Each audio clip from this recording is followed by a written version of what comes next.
hello, hello. Hello, everyone. Hope you're doing okay.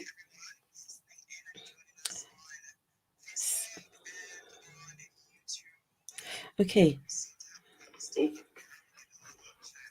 just 1 second, guys. Let's see here. What's going on?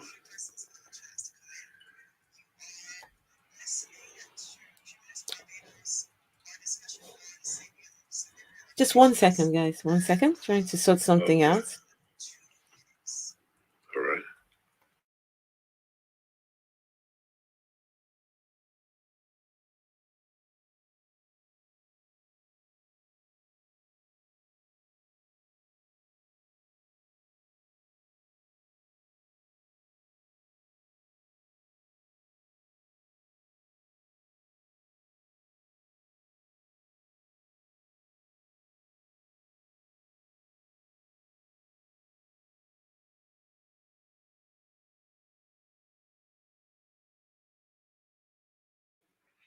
Okay. All right, guys. Sorry about that. I had a lot of things going on. So, what's happening right now is that Phil is um on a show as we speak on Facebook. No audio. Oh, sugar. Okay, 1 second. Let me no audio. Let me just 1 second.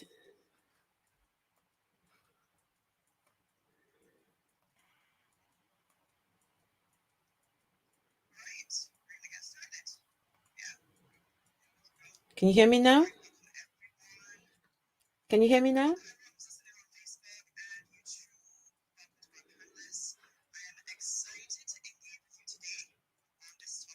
I have sound now? Okay, right. So I'm going to share the link to Phil's stream on Facebook.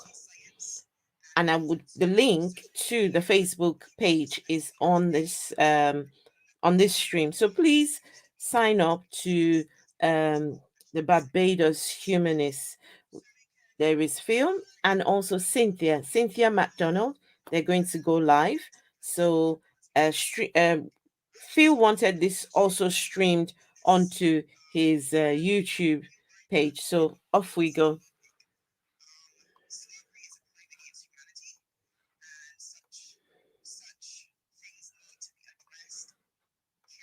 And with a plan. And I've been doing lots of research since we decided as a group that we would tackle this topic. And just for some context, what are these crimes? Some persons might ask, what are these crimes that you're talking about?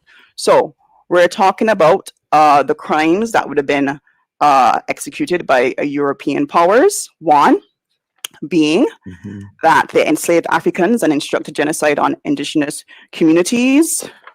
Two, they created the legal and financial policies necessary for the enslavement of Africans, refused compensation to the enslaved, but compensated the slave owners, and imposed another 100 years of racial apartheid and another 100 years of policies which perpetuated suffering. The CARICOM Reparations Commission specifically, which was formed in 2013, calls upon European governments to participate in the CARICOM Reparations Justice Program with a view to prepare these victims and sufferers for full admission with dignity into the citizenry of the global community. The CRC, which is the CARICOM Reparations Committee, outlines the path to reconciliation, truth, and justice for victims and their descendants with this 10-point action plan. One, a full formal apology, and we'll go into more of this as we go through later. Two, repatriation. Three, Indigenous Peoples Development Programs. Four, the development of cultural institutions. Five, attacking the public health crisis. Six, illiteracy eradication. Seven, African knowledge programs. Eight, psychological rehabilitation. Nine, technological transfer. And 10, debt cancellation. So we'll be hearing more on this as we go through. And right now, I just want to take a chance to introduce our panelists. First, I'll introduce Cynthia. Cynthia McDonald is an infectious diseases medical case manager where she We love works with people living Cynthia. with HIV in the city of Chicago. She authors a blog called freedmenhealthandwellness.com, which Oh, speaks on the social determinants of the health of Black Americans that descend from chattel slavery. She has been a guest on several podcasts and a host on the fantastic, Paul. nonprofits Thank produced you. by the Atheist Community of Austin and Women of Atheists Unload, produced by the Skeptic Haven channel. Cynthia is also a health and political advocate that works with various organizations in Chicago and nationally to achieve social and economic justice for Black freedmen descendants. She also pushes for health equity for marginalized groups in the United States and normalizing atheism amongst the Black community. Cynthia is Normalizing also a atheism. musician, which kind of beats at Something. my heart here, that writes and performs a variety of genres of music, including classical, R&B, and dance. So welcome, Cynthia. It's really great to have you here. Really great for you to agree to join us and participate in this discussion. Welcome. Thank you for having me. Our second guest is Philip Grant. Philip Grant Yay, has been a Philip. science and mathematics educator for 27 years and is the head of science at Lester Vaughan School here in Barbados. He's also known in the YouTube sphere as Phil G. the Skeptic Atheist, or Phil the Skeptic Atheist. Did I say that right, Philip? Sorry if I got it wrong. Yeah. He's a YouTube content creator, and his YouTube channel is The Skeptic Secularist, the CSS show. He passionately works to encourage skepticism, rational thought, humanism, secularism, and atheism. He is also a humanist secularist and a member of Humanist Barbados, and he has CSEC Caribbean history at grade 2 and is passionate about discussing the role of religion, especially Christianity, why it played in slavery. He is a host or co-host on the Afro-Humanist, the Global Atheist, which is produced by Skeptic Haven, and has made a guest appearance on several other atheist shows. So welcome, Philip. Thank you. Philip's a part of our community here in Barbados. Thank you for joining us. Having it. Thank you for having me here. Okay, great. Great. All right, so I want to welcome all of you. Lalu is the Vice President of Humanist Barbados. I am the President of Humanist Barbados, and we are going to be co-moderating this discussion this evening. And I'm going to give a chance now for the panelists to just say something briefly, and then we will get going from there. So, Philip, why don't you go first? Give your introductions, remarks. Right. Okay, I want to thank you all for having this discussion, because this is a very serious discussion, not only here in the Caribbean, but also United States and even I think in African countries also. Slavery has towards especially the Black people and other groups too have been really detrimental to their financial wealth, the social aspects of those groups. And to start off, I think we need to define what we mean by reparations and what we mean by slavery. Reparations is basically making amends for a wrong, one that can be a person or a country has done by paying money to or otherwise helping those who have been wronged. And slavery is the practice or system of owning slaves, or you can even broader definition is a condition of having to work very hard without proper remuneration or appreciation. And we know this has been the case, throughout history, especially the history of the Black people, and that they were brought over without free labor for the plantocracy. Why do we need?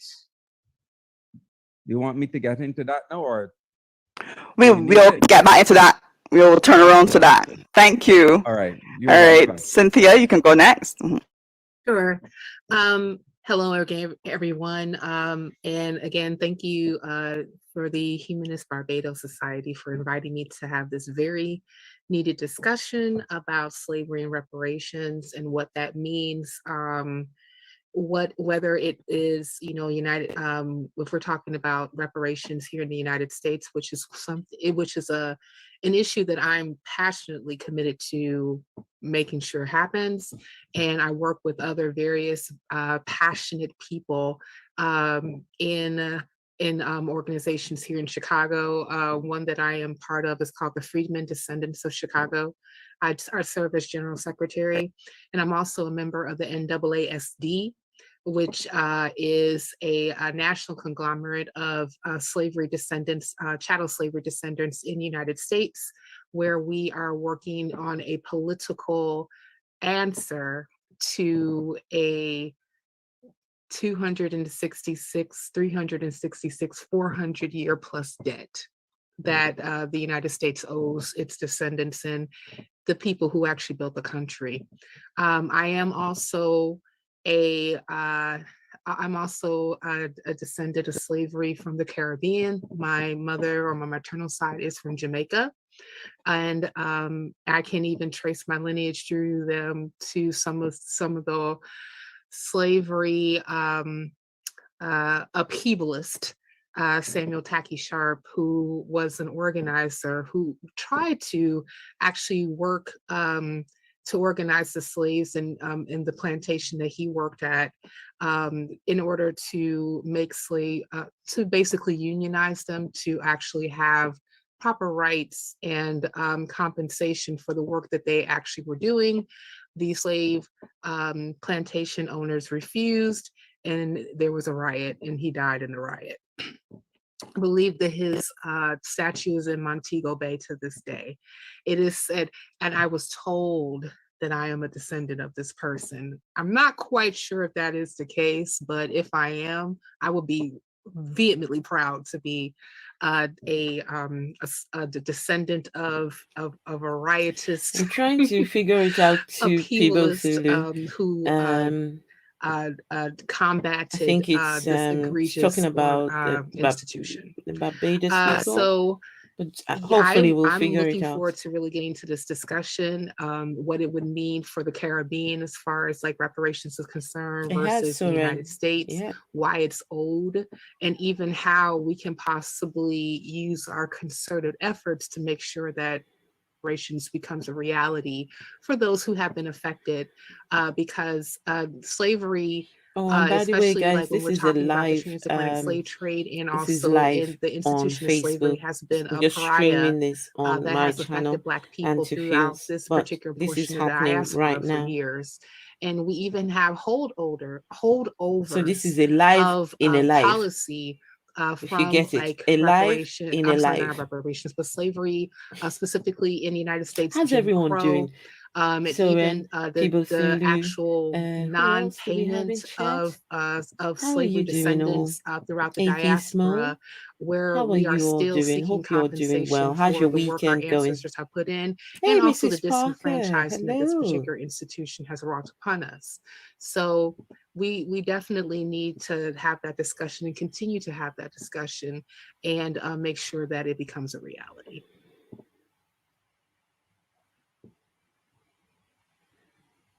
Thank you, Cynthia. Okay, so we're going to get straight into the questions that we have planned for today. Lalo, do you want to take? I'll just hand over to you.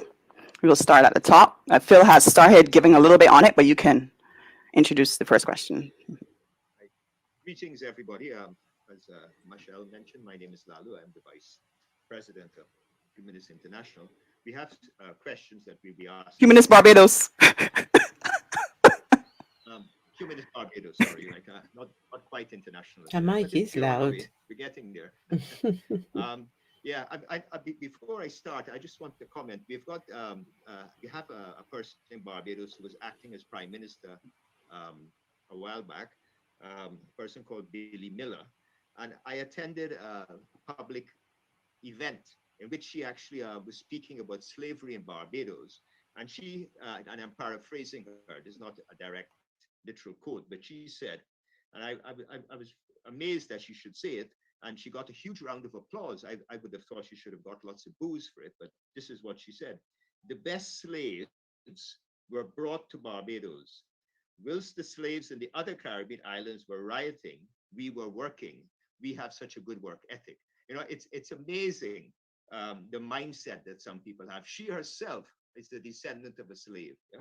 And she's saying that the best slaves were brought to Barbados, while the other on the other islands, people were rioting and whatever. We were working. I'm still completely amazed by her statement. Anyway, getting back to where we are. Um, the first question is, what does reparations mean, and why should we care about this? What does reparations mean, and why should we care about this? So maybe Cynthia, you can go first. Yeah, in its most basic definition of what reparations means, it just means basically to repair a wrong, right? It's basically you are acknowledging that you have harmed another, and you are going to make right the harm that you have wrought on another person. So when we're talking about reparations in of itself for slavery, that's what the attempt is to do, is to, redress and repair the harm that has been wrought on another individual or a group of people. In our particular cases, we're talking about the acknowledgement of governments for what their laws and practices were concerning the institution of slavery. So for Barbados specifically, it would be Great Britain. For the United States, it would be our United States government. Even though that I do believe that slavery descendants in the United States also have a claim against Great Britain, because slavery existed before the United States became a nation. But the first domino that has to fall is the United States government, because this is an entity that that allowed slavery to practice since 1776, from the inception of the nation all the way up to 1865. And we can even argue with some of the laws that we have to this day, including like the 13th Amendment, that slavery was not completely abolished in this country. So that is basically what it means. Now, why is it important, and why should we care about it? Well, I would just, I'm not really sure about all the statistics concerning Caribbean people, specifically in Barbados, when it comes to the living conditions. However, I can spout them off of the top of my head in the United States. Currently, African Americans who descend from chattel slavery own less than 2% of the wealth, just opposed to over 90% that's owned by the white population. We're still at the highest when it comes to unemployment in the United States. Black men are almost half the population of the prison system, and yet they're only 6% of the nation's population. They're the sixth leading cause of death to Black men are police encounters in the United States. We have and can point to specific policies that have been wrought to this very day concerning Black people when it comes to basically their ending or their genocide. And when you keep people specifically away from wealth, from building wealth, and also regulating them as a bottom caste, this is still the crime that's being wrought to this day. And I constantly say that if we don't really get the actual reparative justice that Black people are due, specifically in the United States, and I would even say like globally, we are not going to survive as a people. We can pretty much forget about it, because everything here costs. I mean, you can't live in the United States or practically anywhere without having money, without having some type of form of assets, without having like some ways for you to make an income and even be able to pass on that particular wealth to your children. You can't do it. So if you have policies that we can specifically point to that kept Black people from being able to do this, through slavery and also through Jim Crow, then we can also say that it is due. And in order for us to survive as a people, it has to be paid. The debt has to be paid. Thank you very much, Cynthia. Philip, would you like to say something on that? Yes. Here, okay. The because of the because of the slavery here, uh, when the slaves were emancipated, a lot of the slaves, as you said, were not compensated for their hard work. So you found that the plantation owners, they were compensated, but a lot of them ended up being in the non-wealthy bracket and had to really struggle to try to make their way. And we know in Barbados that there was, and probably still is, some point, a divide between um, those that are white that will have gained lands, plantations from their ancestors who were slave owners. And but the that people don't really own any plantations, those big spots of land, right? And then it is difficult, yes, to talk about having entrepreneurs and so on, but you need to have wealth. You need to have some sort of asset, as Cynthia said, to be able to start your business. And then on top of that, when you go to the bank and you don't have that, it's trouble getting funding to start your own business.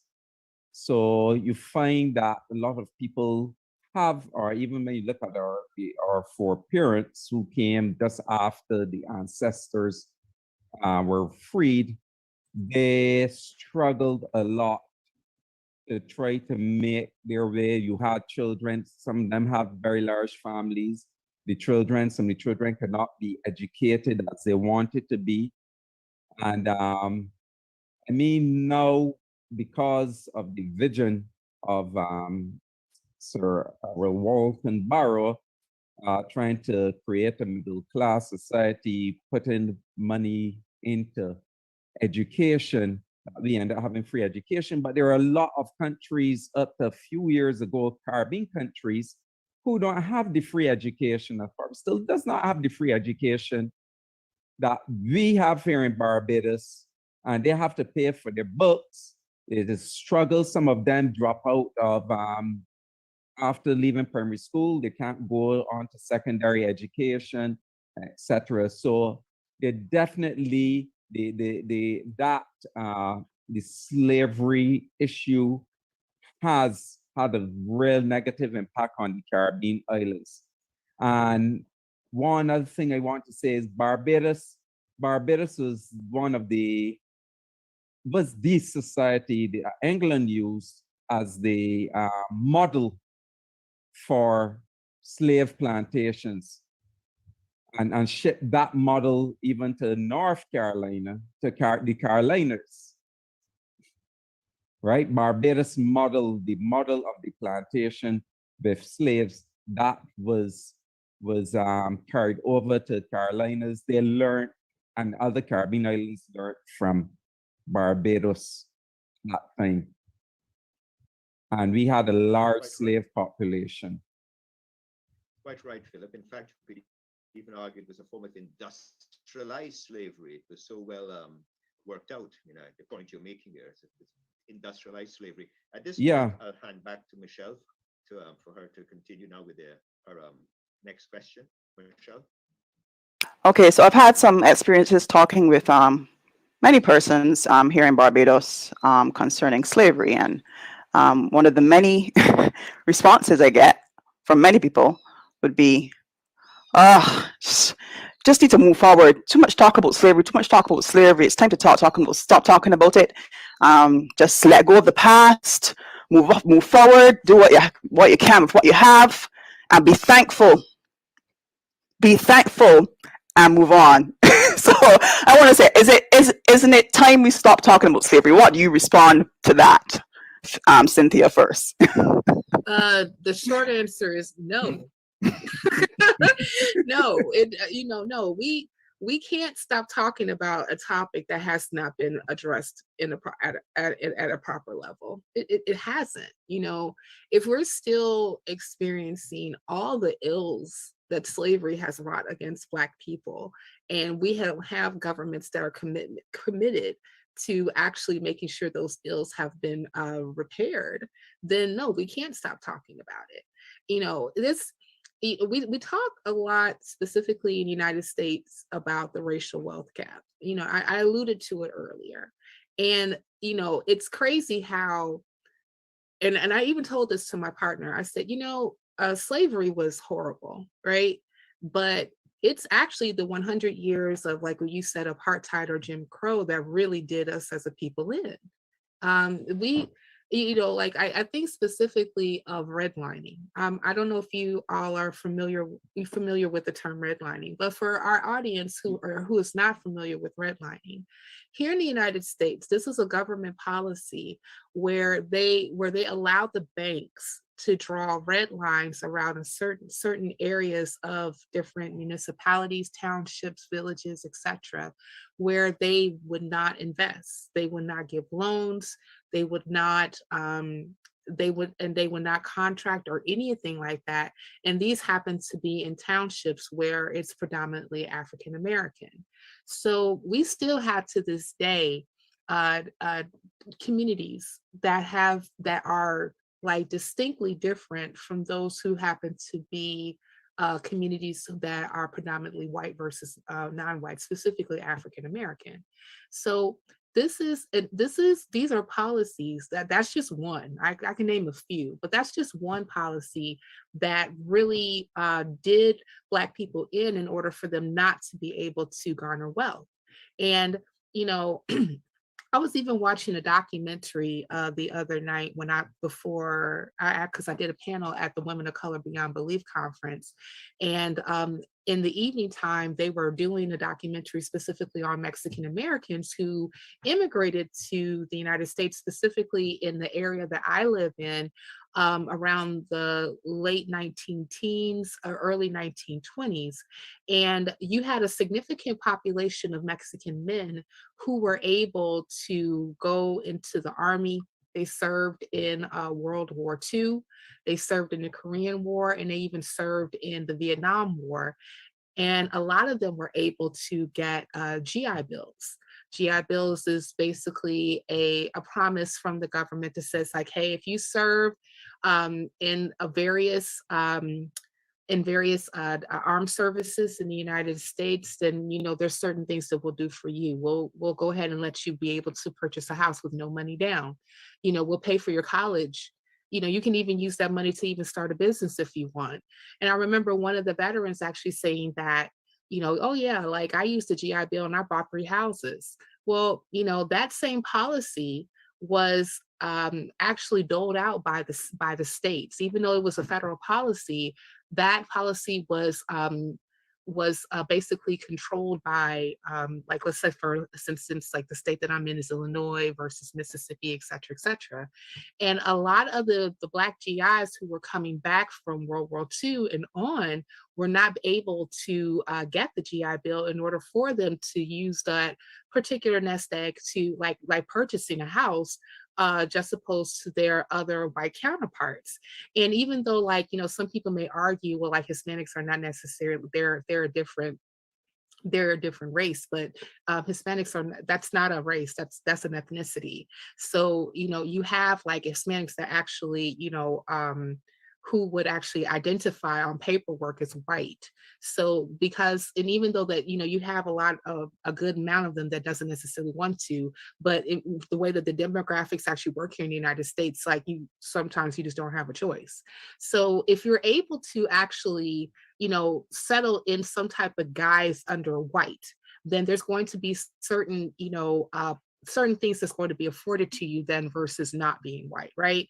So, and this is something that has happened that has not been addressed. You did not necessarily see a contingency of African American GIs be able to use the GI Bill until after 1970. So you had a policy that was enacted in 1944, and then after 1970, mostly like about a couple of years after the Fair Housing Act was actually signed into law, which Black people absolutely marched for, protested for, and implored their government in order for them to be able to sign that into law, then they were able to take advantage of a policy that they should have had all along. These are a lot of the different examples that we are facing as a people. And again, those things have not been addressed. So if we haven't even addressed like the elephant in the room, which is slavery, versus all the policies that came after slavery. We have like the flooding of African American townships versus all the policies that came after townships that were destroyed by fire. We had race riots that were perpetuated by other white organizations, and that took away wealth from Black people. So these are the things, and a lot of those things we can say unequivocally are followed through the legacy of slavery. So that's why we can't stop talking about it, because none of these things have been addressed in a holistic manner. I mean, like, an apology is good. Like, yeah, sure, say sorry. But at the same time, we also need the policies after that to address, to repair that harm that has been wrought to these people.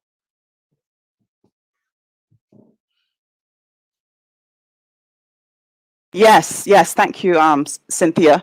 Yeah, so it really baffles me, especially when we see in Barbados, and in the Caribbean, one of the issues that we have here is our public health crisis with chronic diseases, which is directly related to the nutritional experience, the brutality and the stress profiles associated with slavery, genocide, and apartheid. And I think in general, persons aren't aware of these connections. A lot of persons aren't aware of these connections to slavery, and they might say these things sometimes in just not knowing, not knowing. Philip, you have anything to add? Yes. The event, for those who might not know what Cynthia meant with the Jim Crow laws, Jim Crow's thing, it was a set of laws, state and local laws enforcing racial segregation. We had something like that here in Barbados up into, I think, mid 50s, early 60s, where Black Barbadians could not walk in certain areas. They had to walk on one side of the road in certain areas like George Street, Strathclyde, and they weren't allowed in those residential areas after 6 p.m. I remember my parents talking about that, right? And you will find out that a lot of those buildings that are owned by the white persons are now commercial buildings, which means that they're profited from having those buildings, residents, because they're still there. A lot of them are still there. They have refurbished some, and but you imagine the amount of money they will make from selling their properties to a commercial entity. So they benefited from that, but the Black people would not have been able to purchase any of those residential lots. A lot of Black people will not have been able to do that.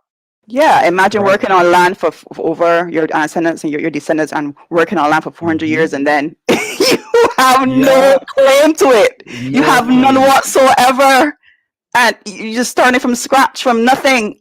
from So nothing. this question about this thing about we need to stop talking, we do not mean to talk more, we need to No, educate we need to more, talk we need more. to tell our children more so they know and they keep pressing for it, you know. Yeah. It is, and I will just. There's something that Sir Hilary Beckles said in his book. I just want to read a short excerpt. Okay, go on. And Right then when you finish, yeah, concerning Zerb Lalu, 2012. you can go next, okay? Yeah. Yeah, Mhm. right. He said, and I quote: "White inheritors of the wealth of criminal enrichment remain politically unrepentant and financially dominant. Despite their political ascendancy in contemporary society, Black descendants remain marginalized within the wealth management and ownership structures and cultures of the national economy." That is true. Mhm. Political power has been no balm for the physical and psychic pain associated with 3 centuries of plantation tyranny.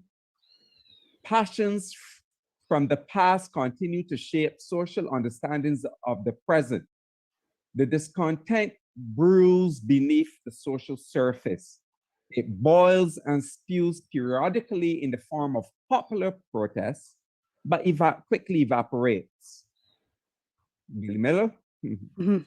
The society settles again, and the sins of slavery sink once more to the bottom, but they are not forgotten.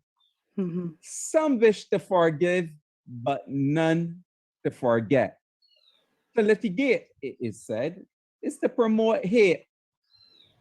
Mhm. Yet the Mhm. reparatory justice discourse, like sugarcane, is growing everywhere. On Mhm. both sides of the Atlantic, the official narrative of slavery is still read and received as quote unquote old story time. A past devoid of political agency and best set aside. A rising popular discourse, however, is calling for radical agency and social justice based on research into the judicial origins and ending of the enterprise, end quote. And that's from his book, The First Black Slave Society, Mhm. Britain's Mhm. barbarity Mhm. time in Barbados, 1636 to 1876. As I said, Thank you. Barbados started the Yeah, whole I just thing Yeah. downloaded in the Americas and here in the Yeah. Caribbean. I just downloaded that book, by the way. Mhm. And I also wanted to bring back, since we're quoting people, um, you know, how this conversation concerning we shouldn't talk about it because it was something that happened a long time ago. I wanted to bring up something that Dr. King said. This was part of a speech that he gave before the March on Washington in 1964. At the same time, when America refused to give the Negro any land, through an act of Congress, our government was giving away millions of acres of land in the West and the Midwest. It meant that it was willing to undergird its white peasants from Europe an economic floor. But not only did they give the land, they built land grant colleges with government money to teach them how to farm. Not only that, they provided county agents to further their expertise in farming. Not only that, they provided low interest rates in order for them to mechanize their farms. Not only that, today, many of these people are receiving millions of dollars in subsidies not to farm, and they are the very people telling the Black man that he ought to lift himself up by his own bootstraps. Now, this is what we are faced with, and this is the reality. Now, when we come to Washington in this campaign, we are coming to get our check. Now, what he was referring to was the Homestead Act of 1862. This particular policy lasted for over 114 years. The government granted more than 270 million acres of land while the law was in effect. And the passage of the Federal Land Policy and Management Act in 1976 repealed the Homestead Act in 48 and the 48 contingent states, but it did grant an additional 10-year extension on claims in Alaska. So we had even this particular policy lasting until the 1980s, where folk who were mostly white was able to take advantage of this. They were just claiming land, stayed on that particular land, and they got it for free. So they were able to use that particular land. Matter of fact, Dr. Darity, which is one of the foremost experts on reparations in the United States, stated that over 40, I believe over 40 million white Americans to this day are living off of the wealth of that one policy.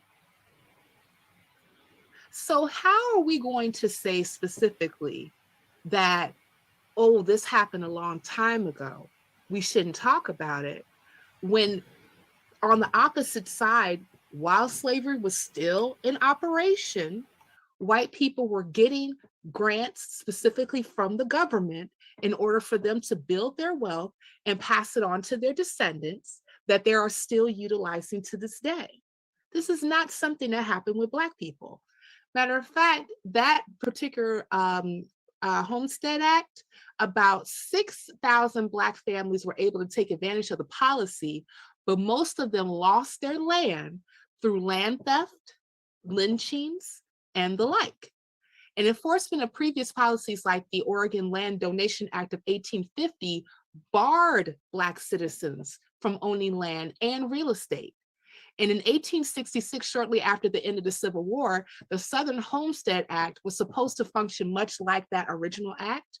But during the first year of the SHA, unoccupied Southern land was offered exclusively to African Americans, exclusively from African Americans to loyal whites. But after 1867, even landless former Confederate applied and was able to get that land. And if we're talking about former Confederates, these were treasonous people who fought against the Union in order for them to have their own country. Yet they actually should have been under the jail. That's what should have happened. But instead, wait out a little while longer and you can go ahead and get your land back. And so like when we were talking about specifically how plantation owners, like not only in the Caribbean, but also here in the United States, were able a lot of times to get their land back through a government policy, it was granted to them because of their status as considered white. But law forbade that from being happening to Black people. So that's why I said this legacy is something that we're still living under to this day. That's why we can't stop talking about it until it has to be talked about, pushed, advocated for, eventually pushed by our elected officials to make a reality for policy to be actually enacted. Thank you, Cynthia. I think it's very graphic to think about slavery from the perspective of a business. Clearly, in the days of slavery, the plantocracy in the context of the Caribbean and obviously the cotton plantations and so on as well in America, didn't have to pay any wages, any salaries. And imagine a business that's actually operational, not having to pay any salaries to its staff. A large part of expenses that a business incurs is wages. In fact, I was told by a businessman recently, it's something like 60 to 70% of the expenditure of his business. And imagine not having to have that 60 or 70% expenditure. It's all profit. Marx spoke about surplus value, but this is exaggerated surplus value in effect. All of that is just staying in the plantocracy's pockets. The question I've been asked to ask you is this: how would the people really benefit from reparations? Won't all the money go to the government? So how would the masses, in effect, benefit from reparations if the money is going to the government? And before I ask you to answer, just recently, for example, the German government gave, from recollection, something like €1 billion to the Namibian government as compensation for atrocities committed by their troops, by the German troops, 100 years ago, or 100 and something years ago, at the turn of the last century, or previous century. And we've noted as well that the president of Namibia now has bought himself a second presidential jet. Yeah. So Sound like a pastor. the question is, how will the people benefit from reparations? Yeah, did you want to start, Philip, or did you want me to jump in on that? You can start. Since you were. Well, Okay. Okay. Right. Philip, yeah, go ahead, Philip, and then I'll follow up. Okay. I think this is where you have to have some sort of regulatory body set up to make sure that the monies are going where they're supposed to, because I don't think putting it in the hands of government directly is really a good idea. Because as we know from the past, monies that were set to be for certain things end up going to other things, especially certain things that were really needed, end up going into other stuff that was not really needed. So I think a regulatory body needs to be set up to manage and make sure that the monies, and I would say an independent body, to set up to make sure that the money goes where it's supposed to. And especially, we know that the government will have to pass legislation and to have certain, like from the 10-point action plan, psychological things through psychological rehabilitation, technology transfer, things like that. For the education, cultural institutions, right? So I think a regulatory body will need to be set up in that case, not putting it directly in the hands of government, because we know what happens when it goes in, like what happened in Namibia. Okay, thank you, Philip. Cynthia, would you like to comment? Yes, I do. So as far as like the 10-point plan, the CARICOM, and also like NCOBRA and NARC, which are organizations that CARICOM actually works with specifically here in the United States, I have to divorce myself from what they consider reparations is, because at the beginning of any type of like reparative justice program, we're talking, it should be direct payments to those who have been harmed. Now, as I'm not opposed to education, I'm not opposed to canceling debts. I got a student loan right now that I wish would go away, okay? And that would really help my entire life if it would. However, one of the issues that I have against any type of entity that wants to insert itself to regulate reparations is like they have a tendency to gatekeep what belongs to the people.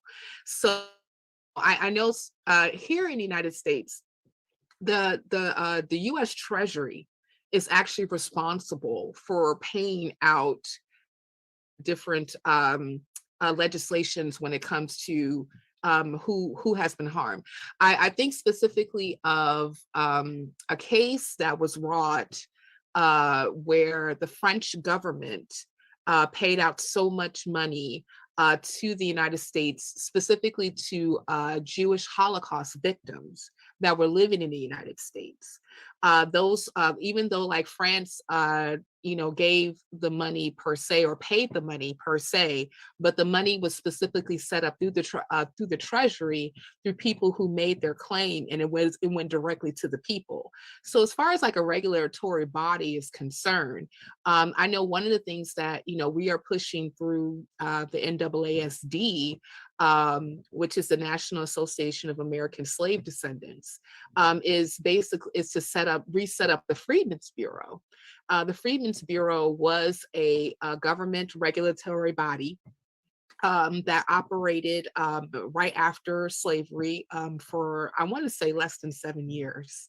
And it was responsible for actually handling things like education, a regulatory body that were, to set up schools, hospitals, housing, food for ex-slaves in the United States.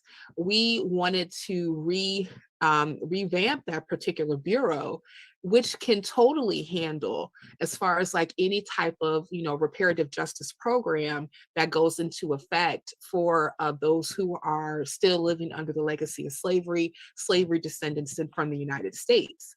So this is something that can totally be done. But as far as like at the crux of it, it has to be direct payments. And I know that the United States actually has a long history of doing reparative work since the 1700s. They've been doing it, and they were able to pay through their particular bodies and entities like the Treasury, money, land, and other things that happen to be deemed for whomever was wrought harm, directly from the government to the people.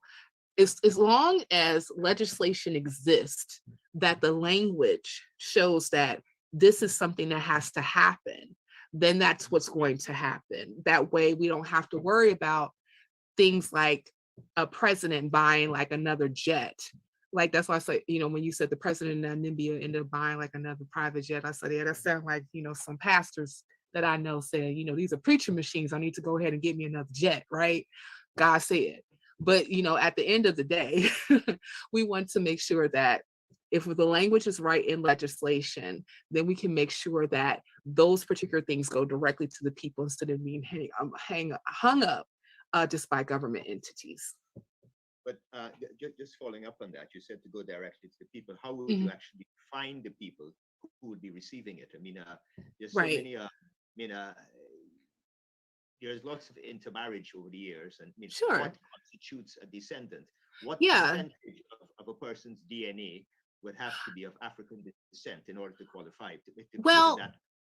Okay. Yeah. That's a great question, actually. In Dr. William Darity's book, From Here to Equality, Reparations for the 21st Century, he actually addresses that question. And DNA does not even have to be a factor. Here in the United States, and I also know this to be a fact in various Caribbean countries, because Great Britain are excellent record keepers. We can actually trace lineage through records specifically to slavery here. I was able to do it in 30 minutes. So he actually says that a person who is a descendant of enslaved ancestor, at least through one line, were able to, and also who has been, how did he put it? I'm just going to paraphrase, who basically has identified as Black or African American for at least about 12 years. And when a reparations program has been deemed in the United States, should be eligible for reparations. The first census that was taken after slavery was abolished was in 1870. And often the people who had been slaves still kept some of their old jobs, per se, because you had a lot of sharecropping in the United States. So a lot of times when you see like farmer or maid or something to that effect, you can use that particular record as far as like, being able to start the process of finding out who has been, who is a descendant. Another thing, this is actually from the Smithsonian here in the United States. Black immigration in the United States was to the right of the decimal point, but until 1965. So the majority of people who were Black in the United States were descendants of chattel slavery. I know specifically that my grandfather did not come to the United States until 1943. I have the record as far as like, the shipping record coming from a Black male from Jamaica, specifically Westmoreland, who came to the United States through Louisiana and then through Ellis Island. And I saw his naturalization records as far as like becoming a citizen in 1957. My mother didn't get here until 1960, 1961. But the majority of my relatives on my maternal side didn't come here until like the 80s, like the 1970s and 80s. And that was after we had like some of the changing of immigration laws, especially to, predominantly Black countries like the Caribbean. And then in the 80s and 90s, specifically from African countries. We can track all of that. So I know that like a lot of people say that, oh, it's going to be too difficult in order for them to determine their lineage. No, it's not. Like I said, we have census records, we have bills of sale, as far as like, when it comes to like who bought who, and are able to trace those things back. And also, like I said, like I know, that my maternal side are immigrants, like, those who are descendants of immigrants, specifically in the United States, who are Black.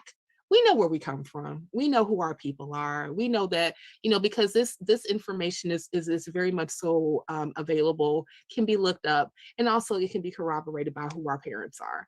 So, it's not that difficult to be able to delineate, okay, who is who are slavery descendants and who are not.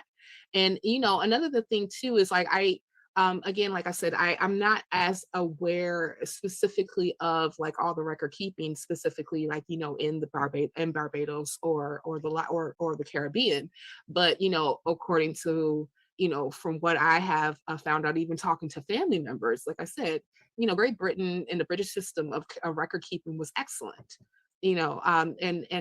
And they were able to keep records from far, far, far, far, far, far long ago. I had even had like a cousin on my mother's side who actually was able to, pull together pieces as far as like lineage concerns to slavery in Jamaica, by using records as far as like paperwork is concerned, bills of sales are concerned. What about And your father's side? But you see that we're going to get there, honey. and also, another thing too, this was brought up as well when I was doing a discourse with the ACA.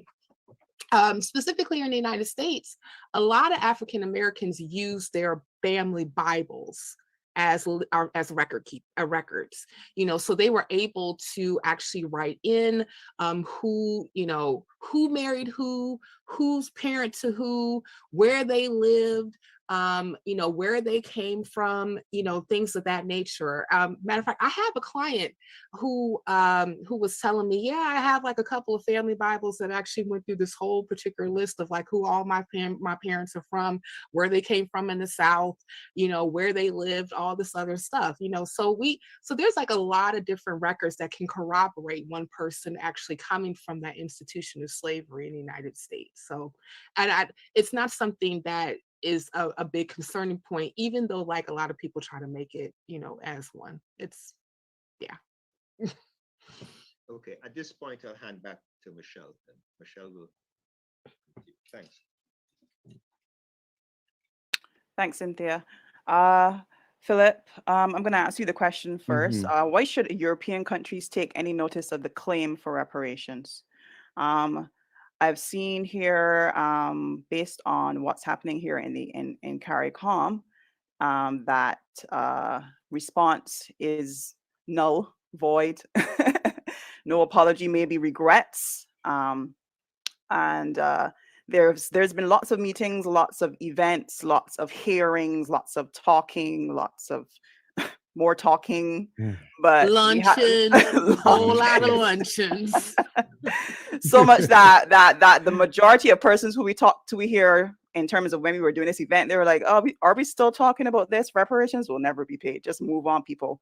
But what do you like? Why should they take notice of the claim for reparations? This is in Barbados, the Caribbean, Mhm. and also in the States, when Cynthia asks. Right. As I said before, the European countries, man was talking about Barbados being base for the represented the model for slavery.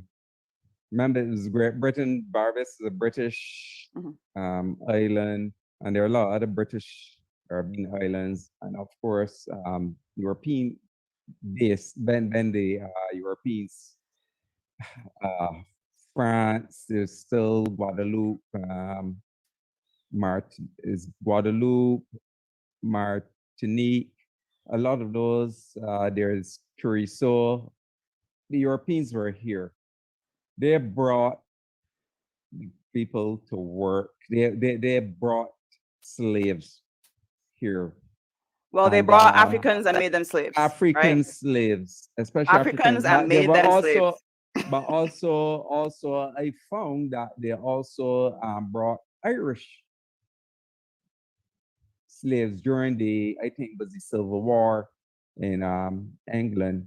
Uh, Irish slaves were shipped to Barbados too, and I think they're the ones that were called the poor whites, or what they call the poor whites here, right? But the majority, of course, is the African slaves, and they benefited from the free labor, as Lalu pointed out. 60 to 70% of of uh, um, of what you pay out is usually in labor. So they benefited, they profited, they built their economies off of slavery in the Caribbean and the United States. And of course, they had some other areas too, right? They built they built their economies, they strengthened their economies for that. And even up to, I always talk about cable and wireless, how they used to be raping the Caribbean. When I read and I found out that it was the Caribbean islands that were buttressing cable and wireless in the UK. I said, look, colonialism, even up to until when the governments decide to open the communication market to other companies. I know before that, we were being raped. I know Caribbean islands that were raped. Luckily, we have the not it used to be called the not the Fair Trading Commission replaced. Okay. Right? The body that controls communications at that time. Okay. And they luckily we had those. A lot of other Caribbean islands does not or did not have those regulatory bodies. So I realized, because I knew what was happening in some Caribbean countries, like Grenada, because they went to Grenada a number of times, right? And I know how they were being treated because they did not have really a regulatory body to deal with what was happening there with the having just one telecommunication company, right? But I know that they actually buttressed. They said 80%. I think it was 80% of what It is me, Maya. I'm the here. profits in England came from Caribbean. So their economy has been buttressed. Remember when we were sending sugarcane to be processed in England? Even after slavery, processed in England, then shipped back here to be sold as granulated sugar. So they have profited a lot from the Caribbean islands and having that free slave labor. And they need to acknowledge that they need to repay the ancestors of the slaves, because in the Caribbean, unlike probably the United States, you have a lot of persons here. The majority of the people in the Caribbean islands are descendants of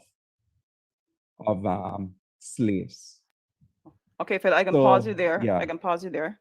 So based on the in terms of the CARICOM Reparations Commission, the official response from Britain, from European countries here, is that reparations are not going to be paid. So the UK government has said that there is no evidence that people are still suffering from the effects of the transatlantic trade in Africans. There is notes that both Tony Blair and David Cameron, this is from before, former prime ministers of UK, expressed their deep sorrow that it happened, but added that Caribbean people should get over it, stop dwelling in the past, and instead focus on the future.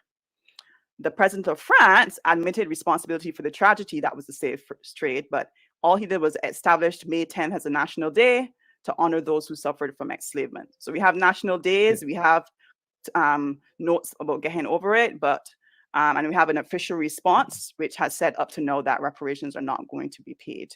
I'll let Cynthia finish this question, and then we'll continue. Yeah, man, that's some craziness.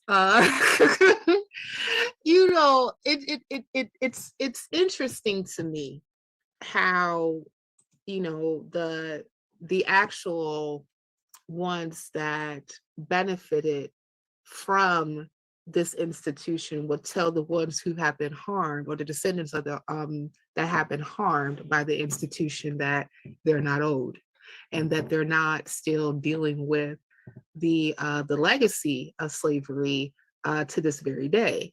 How, Sway? How you gonna tell us that? That's crazy. We talk about specifically buttressing economies, like Europe, specifically, like when you're looking at like England, like Great Britain, and also in the United States, profited and were able to become world powers, economic world powers, because of free labor. That's absolutely true. And even when you see like the different goods and services that have been propagated through the institution of slavery, it's quite evidential. So to say that there's no evidence that it has not affected these people to this very day is absolutely flying horse manure. Like, how it baffles me how like these particular entities and government officials, like that are held by like white European institutions, are able to actually form their mouths to say such egregious things. And then especially like here in the United States, we can point specifically to different policies and practices that shows how slavery in of itself, the legacy of slavery and all the policies that came after it, actually damaged the African Americans' ability to create and keep wealth. Coming specifically into, I saw in the chat on YouTube how one person mentioned about like the summer of blood, which was like 1919. Around that particular area, we had we had like townships burned down, specifically by white folk, like Tulsa, like Rosewood. Here in Chicago, that was an issue. We had it in a lot of different places in the South and some northern cities as well. Wilmington, North Carolina, where businesses. Central Park used to be a township in New York that was predominantly Black American, but was completely the residents were completely pushed out of that particular area, and now it's like basically like a nature preserve, and those people weren't compensated. their descendants weren't able to get money in order for them to move somewhere else and to be able to start a new life, or use that money from the government or from the New York Township in order for them to start businesses, educate their children, etc. So this is so for them to say, "Oh, there's no evidence." What are you talking about? Yes, there totally is evidence that Black people have been harmed by policies and the legacy of slavery here in the United States and also in the Caribbean. I remember years ago, I went to Jamaica to visit family members, and I remember specifically looking at some of the places where it's still underdeveloped. And I can just imagine, and a lot of times they were asking for us to, can you send back clothes? Can you send back food? Can you send back, can you get money? I was helping one of my aunts the other day so that she can purchase her medication. Even though that there's like a universal healthcare system somewhat in Jamaica, but if you don't necessarily have like all the wherewithal for income or a social net in order for you to stay afloat, you're gonna need help, and who they gonna call, right? So, like, I mean, if this is something that's still going on to this day, you can talk about, like Philip mentioned, how these particular areas were raped of their resources, were raped of being able to garner wealth and keep it for themselves, were raped of their own infrastructure in order for them to make viable societies. And this is the legacy that they're still living under. Like, it's kind of crazy how you have like a whole different island, a whole different country that doesn't necessarily have like the social network in order for them to, undergird their citizens, and they have to look elsewhere in order for them to get things like medication, for them to things to get hospital bills being paid. And these are predominantly Black countries where slavery was at best at the height of making sure that the mother country of England was actually fortified. So, I personally would love to line each of those particular officials up, like Tony Blair and his sycophants, and even some of there are particular officials here in the United States who want to use that particular apologetic that slavery was a long time ago, get over it, and just start throwing pies in their face, because because that creates a mess, and you already have said something that is a complete hot mess. Thank you, Cynthia, Cynthia. in terms of, thank you, Michelle. In terms of reparations, what sort of figure um, would you be looking at in terms of per person, in terms of compensation, practically speaking? And if that figure is paid, would that then exonerate whoever it is who perpetrated slavery whenever? I mean, does that mean that the conversation about slavery comes to an end if theoretically or hypothetically speaking, whichever figure you're going to tell me now per person is paid, does that mean that henceforth there should be no more discussion about slavery because it's been paid? Is that because that would seem to be the obvious logical conclusion? But can you just give me that figure that you might have in mind? Okay, who's going first? Philip? Sorry? Yeah, figure. I don't know about figure, but I can say even if it's paid, the conversation should still continue, because we need to always learn from the history we passed, that it's not try not to be repeated, and it's not to be forgotten. It is part. Everything else they will talk about the history of Alexander the Great. That's way back. The church will talk about the history of the Bible way back. They are not forgetting those things, you know. So why should we forget? Even if you paid, why should we forget? Because it's not to be forgotten. It is something, and slavery is still going on all like now. Human trafficking is occurring.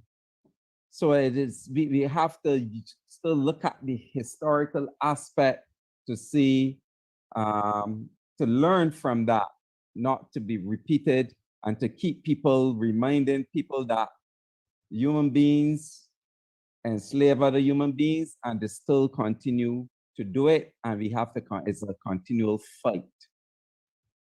Thank you, Phil. Right? And It's I a agree with fight you that because they are benefiting, again, it's profiting of people and not compensating them, profiting and causing serious harm, serious trauma. But I don't know what figure. Yeah. Maybe But- Cynthia will have a answer for that one, the figure. Yeah, but okay, well, Cynthia, you have a go. See if you can. I mean, if tomorrow the European Union says yes, look, we're apologizing and we're terribly, exceedingly sorry for whatever happened, and we want to compensate for slavery. We want to give reparations. What figure are we looking at per person? Yeah. What's the Yeah, figure? as far as like the European Union saying, hey, we want to pay, slavery descendants, money to compensate them, I'm with Phil. I have no idea what that would be.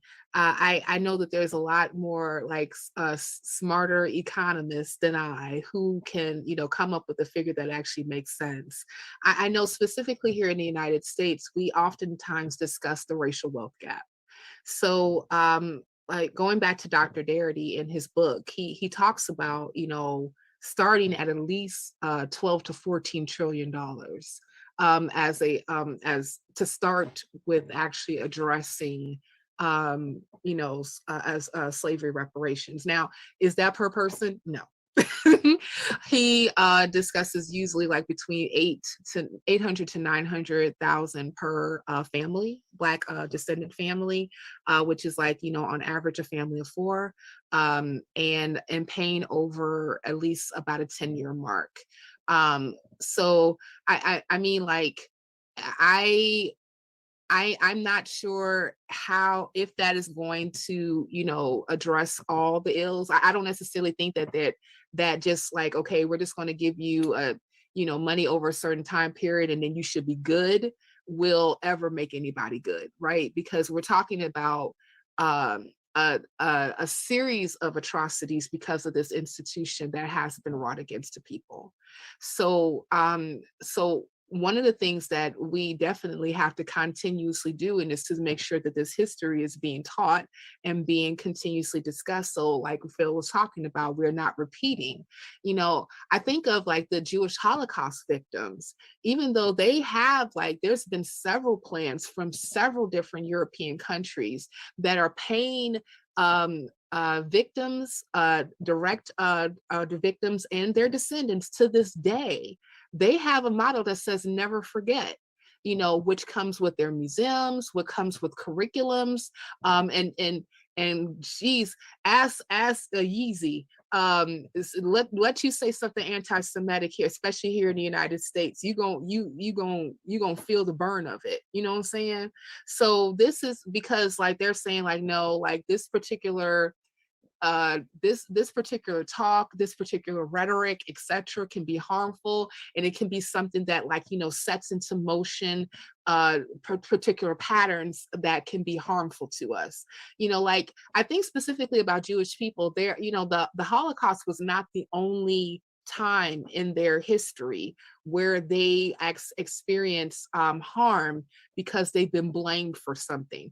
I think specifically about the Black Plague in Germany, and I want to say like at its height, there was a township that was mostly filled with Jewish people who they were killed, they were maimed, they were harmed because they were blamed for actually bringing the bubonic plague to that particular area, and so they're very. I'm sorry.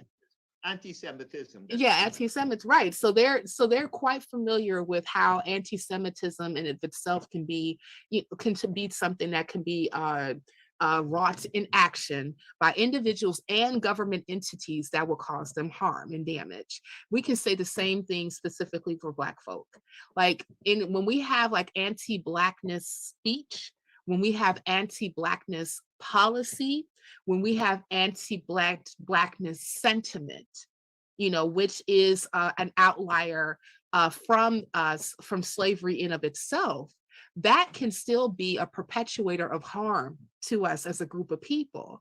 And that's why we can't necessarily just sweep that particular thing under the rug, even if the United States and or the European Union, Great Britain, now that Brexit has been a thing, decides that, yeah, we were wrong. We're going to go ahead and pay slavery descendants compensation for this. I fully agree that history is there. History has to be remembered. It cannot be forgotten. But and I understand we need to be wrapping up shortly. So I'm going to keep this a bit short here. If in fact $14 trillion was in fact handed out as reparations, wouldn't that in effect create such massive inflation that the $14 trillion would be worth nothing, and so people would just be getting paper? I was reading recently, for example, in Argentina, on a daily basis, in fact, even during the day, prices are going up. People are in a bread line queuing up for bread, and on the board it has one price for the bread, and by the time they get to the counter, the price has doubled or something because of the massive inflation currently in Argentina. $14 trillion coming into an economy would create a similar scenario, practically speaking. So I'm wondering whether really, rather than financial reparations, we should be looking at systemic reparations. Those red lines that you were referring to earlier, the reform of international institutions like United Nations Security Council, taking away from the veto or giving the veto to the African Union, perhaps. Stephen, I got this, Arthur. Don't worry about it. I got it.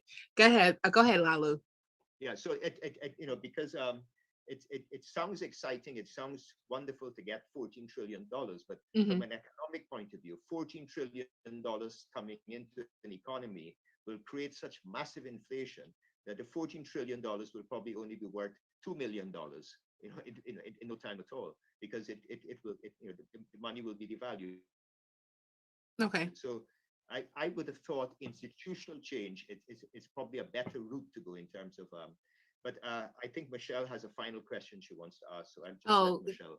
I would like to address that, actually. If you don't mind, Lalu, I really do like to address your statement as far as like inflation is concerned.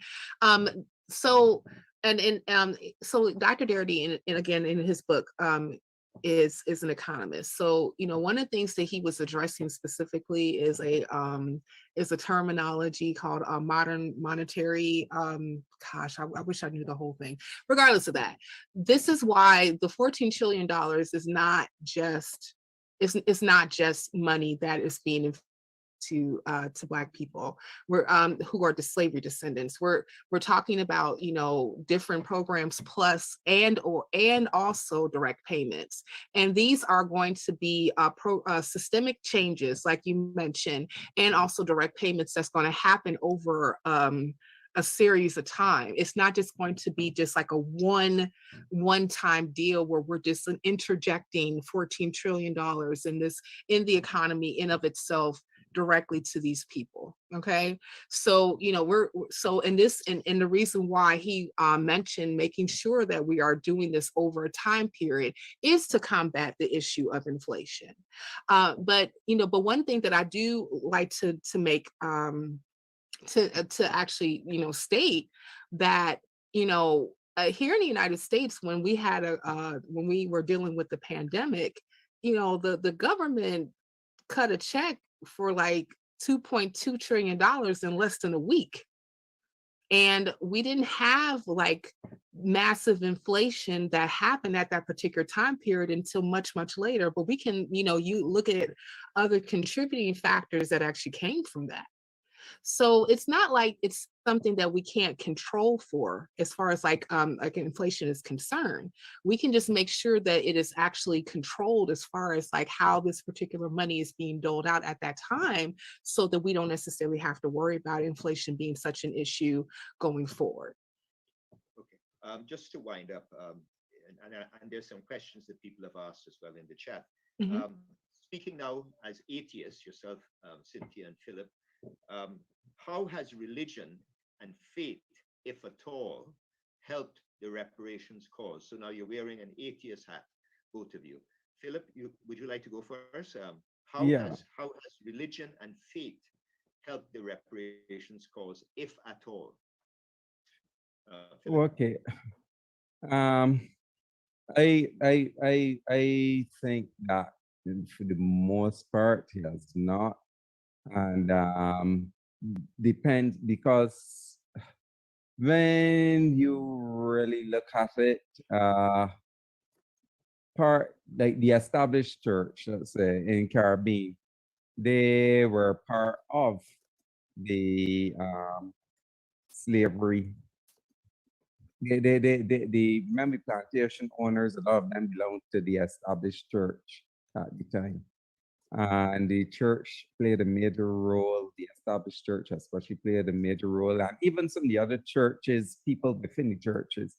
I know in the United States, the Southern Baptists, they supported slavery because slavery, as we established before, is in the Bible, right? And the Bible does not speak against slavery, contrary to what some apologists will love to say. Um, but the slavery, the church and faith, I know there's some churches who are asking for reparation. I don't know about here, but I think it's in the United States, some black churches, right, Cynthia? There's some. Yeah, you do have. Matter of fact, I think the last thing that I saw was like the Baptist convention. That's mostly of Black churches that came together to make a case for reparations for slavery. Yeah, so you do have Yeah, like a calling of some Black churches here in the United States for reparations. right. But here I know the established church, which will be in in Barbados, will be the Anglican Church, and Mm, they will have participated in, and I think I saw an article where they were making an apology yeah, because you can't deny it, yeah. and then then of course there because another thing too, even some of the churches that was, well, I would say persons within those churches that supported abolition, but there were some persons who did not in Right. those churches, right? Support in the other evangelical churches did not support abolition because of the concept of this thing that Ham, that the black people are from Ham, uh, Ham's Descendants of descendants, Cain, and they descendants of yeah, and Cain, they're yeah, cursed by yeah. Nod, so they're cursed and so on, using these same Bible that all Christians use, and to make that point to say, oh yeah, it's okay to enslave them because they were cursed, Hmm. right? I mean, people over time have realized it's not a good thing, but there are some persons in evangelical churches I've heard made some really poor excuses for support of slavery, and so I don't think that those persons are not in those churches are not going to push for reparations because they don't see anything wrong with slavery of black people or slavery as a whole. And I know some of the excuses are, oh, it is indentured servitude. Uh, Ah, no. Uh, if the Bible talks about indentured servitude in terms of the Hebrew family. Right. When it came to outside persons from foreign lands, nope, they can be chattel slave Right. as property passed on to their children, etc. So if you have churches that hold that view, they are not going to support reparations.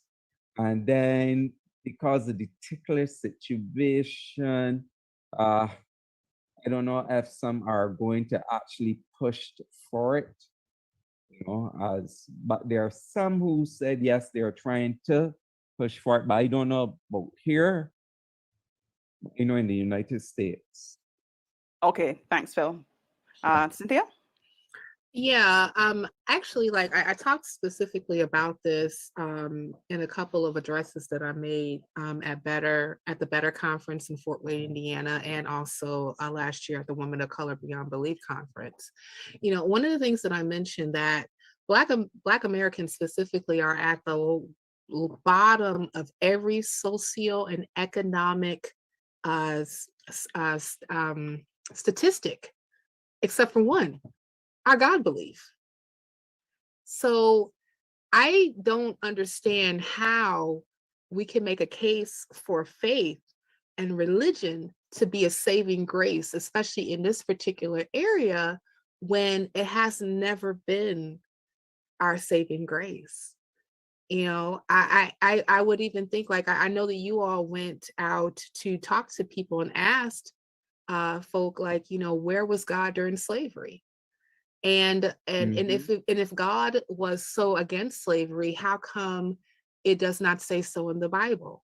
And we're talking about not only just the Old Testament, which some people will wax apologetics like, well, no, well, slavery was something that was condoned in the Old Testament, but not in the New. Pish posh. You know, then why the majority of the New Testament was written by Paul?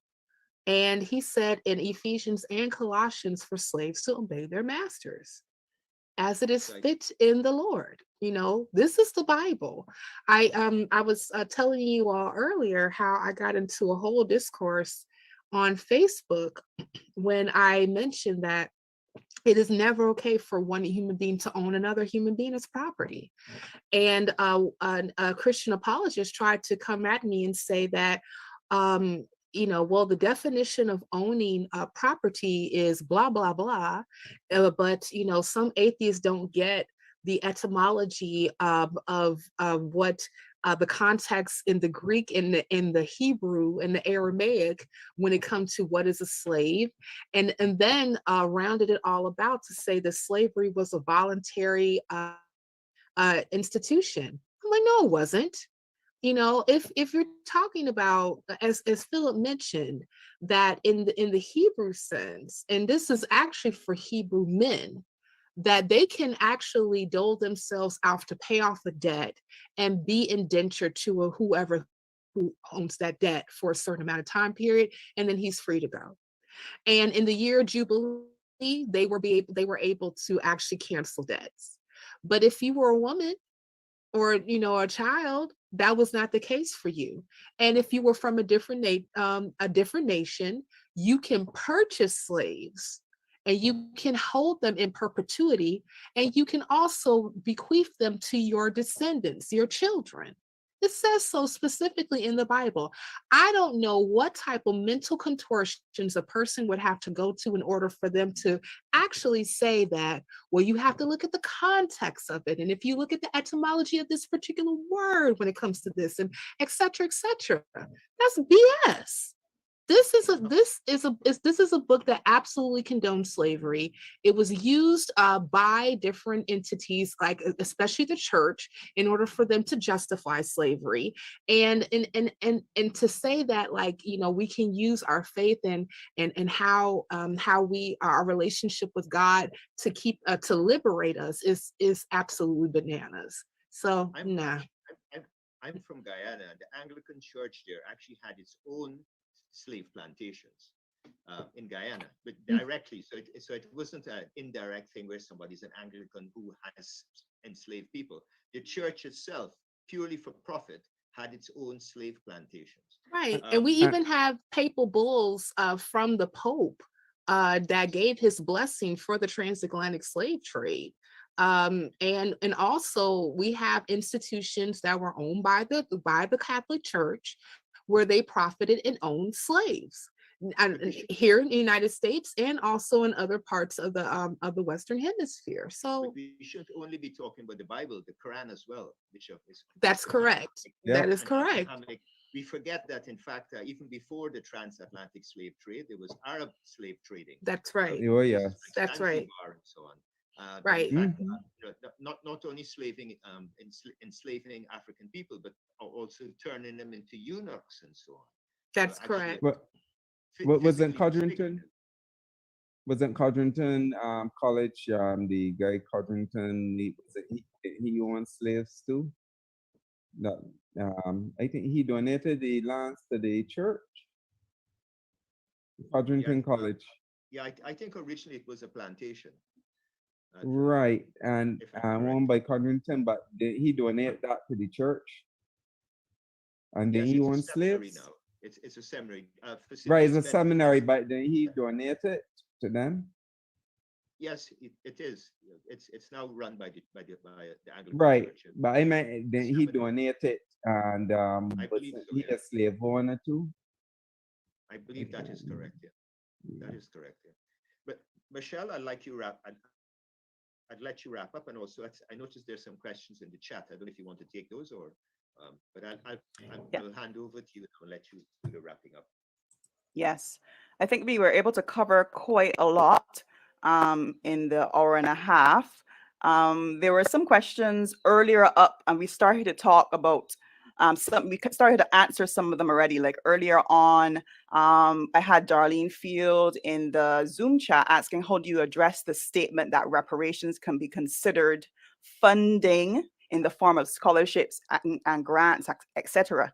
I think we tackled that already when we talked about systemic roots, but we also challenged it to say that we need both systemic roots and actual money being paid to descendants of slaves, that it can't be one or the other.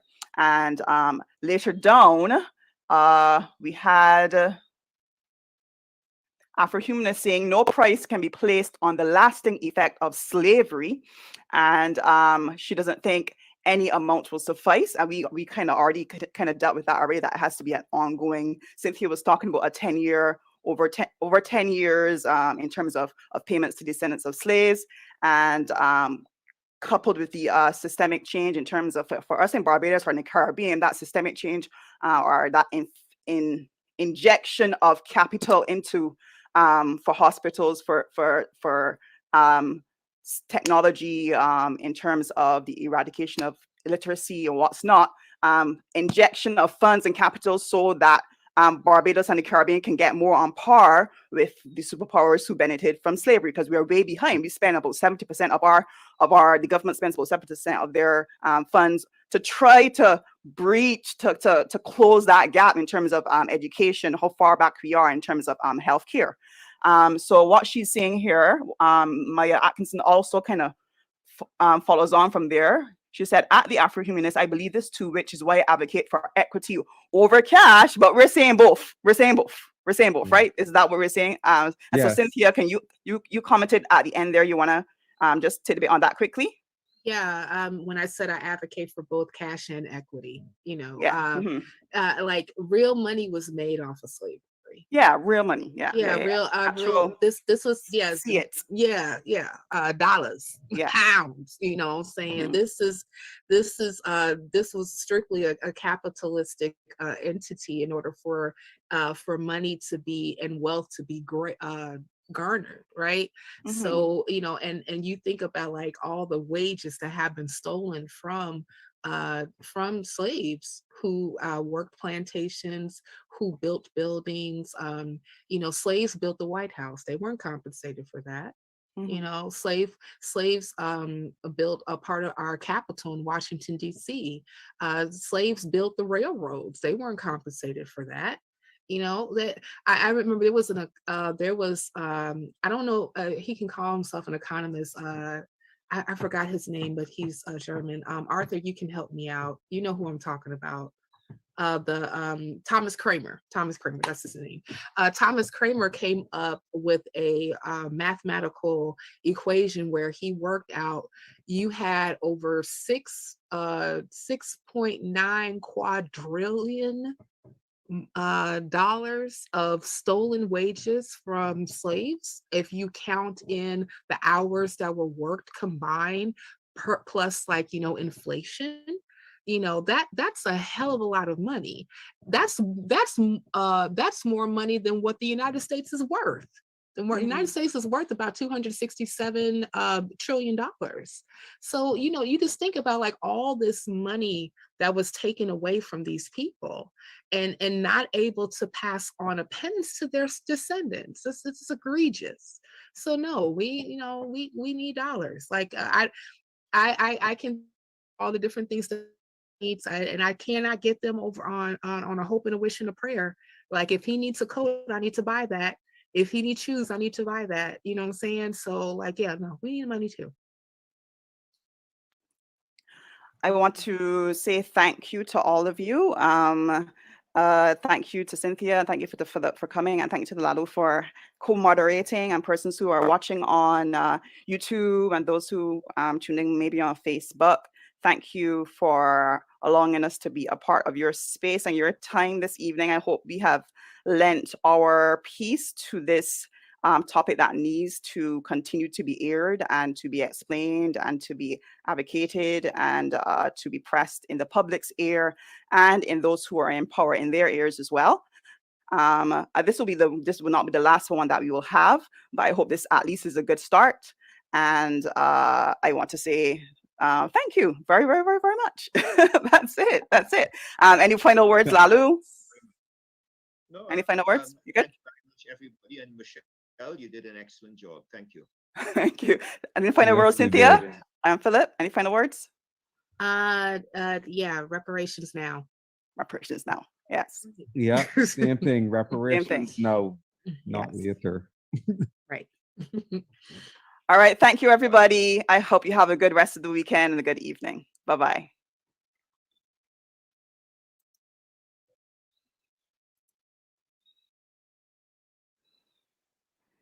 Okay. Make sure that.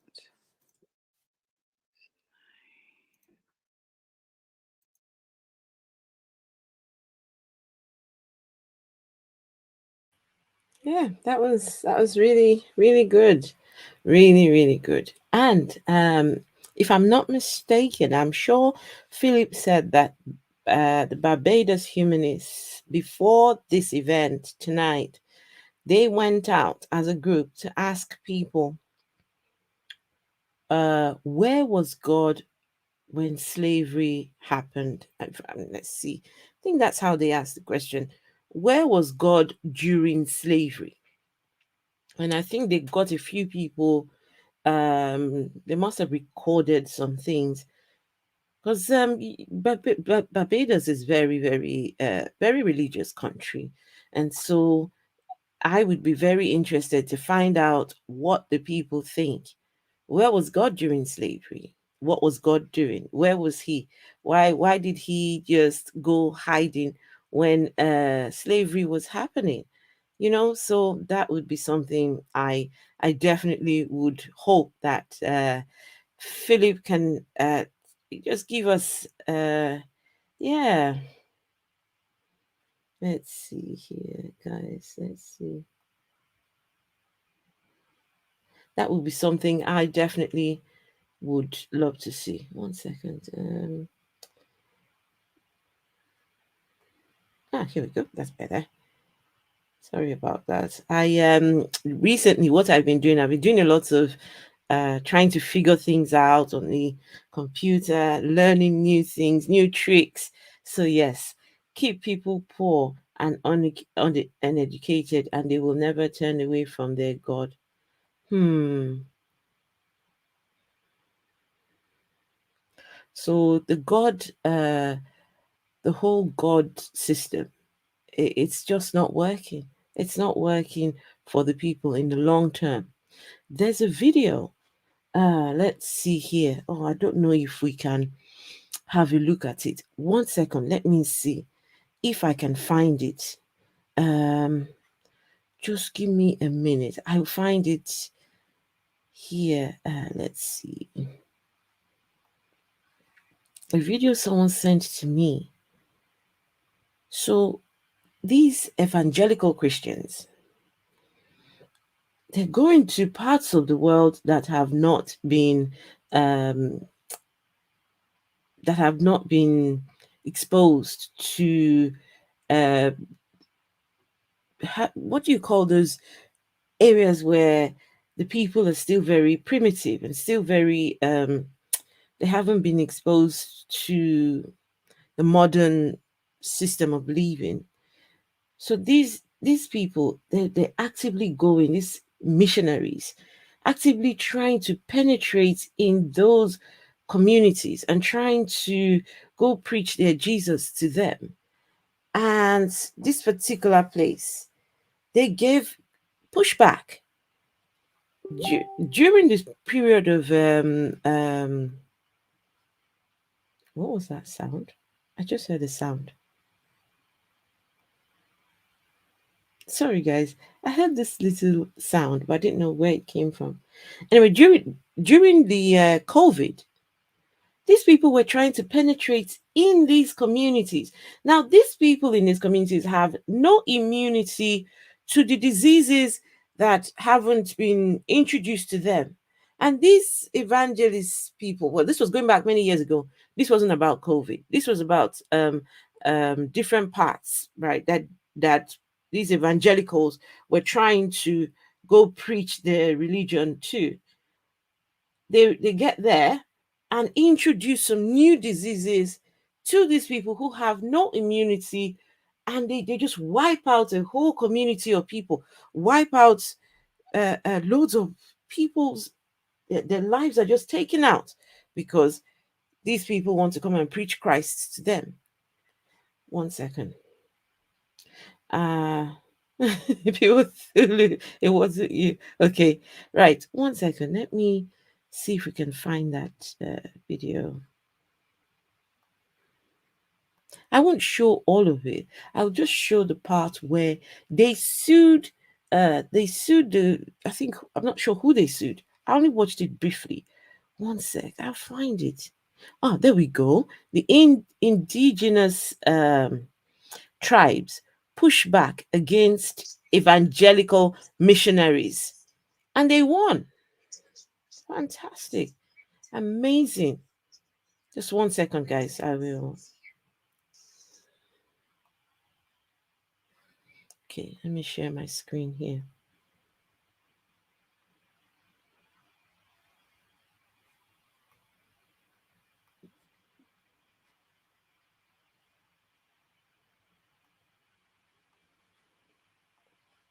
How's everyone doing this evening?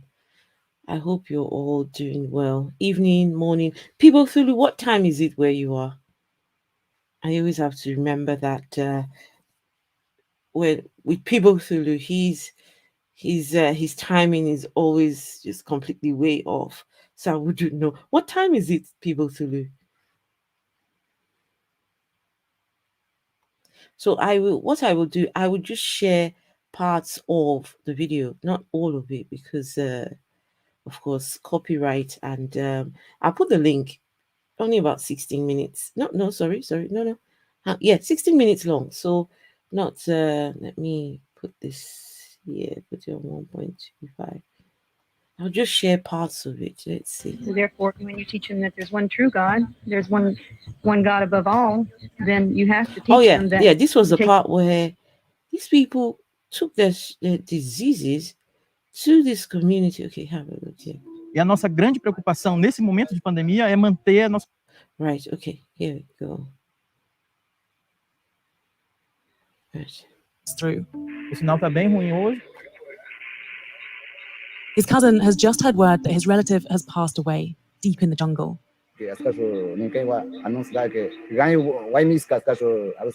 Ramara. 8:40.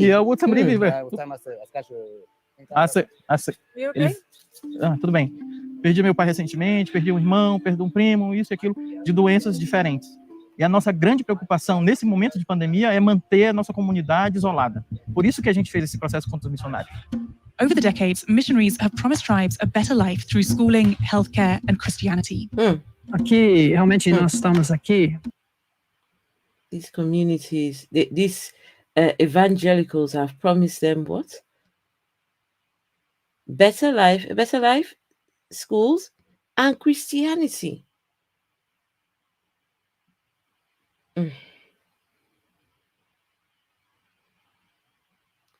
How about we give them the schools? Give them the better life. Give them everything else except the Christianity. Is that possible? Is that possible? So you would not give these people this thing without uh, uh, the added what you call it now, your Christianity. I don't know, guys. What do you think? Communities like this, do you think that they would benefit from I don't know, from being modern? Is this better for these people? Someone said something in the chat. Over time, these economies, they naturally would develop over time if allowed to just carry on the way. Because look at this, some parts of this place here. Anyway, let me play the video and you guys can just have a look at this. Trazer a palavra de Deus para esse povo, por causa da palavra de Deus fala sobre. Look at this, guys. Guys, look at this picture here. When I was watching this, I didn't like this at all. I did not like this.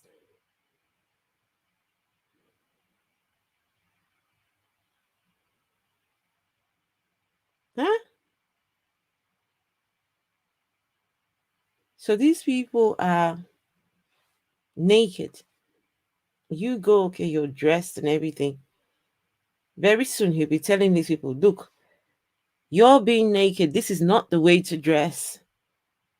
My shirt and my denim, this is the way to do it. These people, you can see them, they're not ashamed.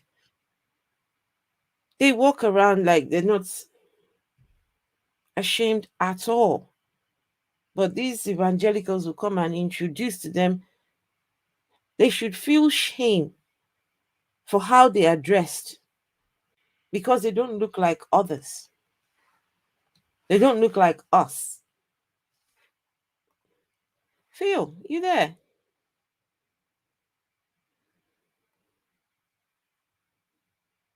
Can't hear you, Phil. So it's 8:40. Is it a.m.? Hi. Hello, Phil. Phil, we really enjoyed that. Okay. Oh, okay. Yeah. Oh, Phil's on the phone. Looks like Phil's on the phone. All right, let's carry on with this video. Guys, what do you think of this white evangelical man standing there hugging, not hugging, but being affectionate with these people here? What do you think? I don't know. I just don't like this picture. I don't like it in front of me. I don't like it. I do not like it. So this is a missionary? Yes. Yes, missionary. Because yes. the word of God means love. His face look, the word very of loving. God.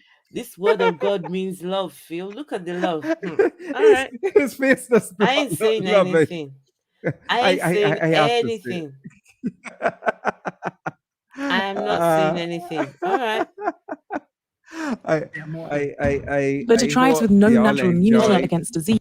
Yes, we did, Phil. And you said that you guys had gone out asking people where was God during slavery. That's something I think would be nice to see. Right. And Cynthia did mentioned because I had told her about it, so she did mention it about a conversation she had with a Christian person in Facebook.